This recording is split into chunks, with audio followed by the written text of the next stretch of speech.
You know, I remember when people would say things like Black Lives Matter and you'd just roll your eyes. You didn't believe it was true, that a woman could actually be president, and instead of doing your civic duty, you'd abstain from voting or even worse, vote for someone who seemed to represent everything you were against. It's not just about politics, it's about human life. People died in ICE custody last year at record numbers. Did you care? No, I'm sure not, because they weren't white. They weren't American-born kids.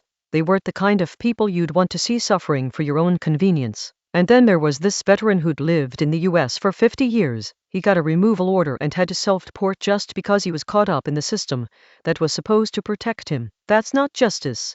That's chaos. And what about those asylum seekers who were separated from their families? Did you care that they were being held against their will? But what really breaks my heart is when people like Keith Porter Jr. or Gerald O. Lewis Campos died in custody because of systemic failures. They deserved better, just like Renee Good did when she was killed by an off-duty ICE agent who thought he could get away with it. And then there's the case of Alex Petty, a kid who got gunned down for having a firearm in his possession.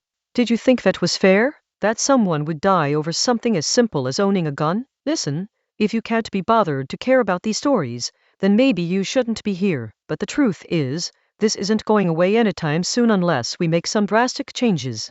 So, if you're still with me after hearing all these stories, it's because I want you to understand that there are real people behind these headlines. They have families, friends, and hopes for a better life, and they deserve our compassion and our action. If you want to be part of the solution, not the problem, then stay tuned. We've got a lot to talk about. What would you do in this situation?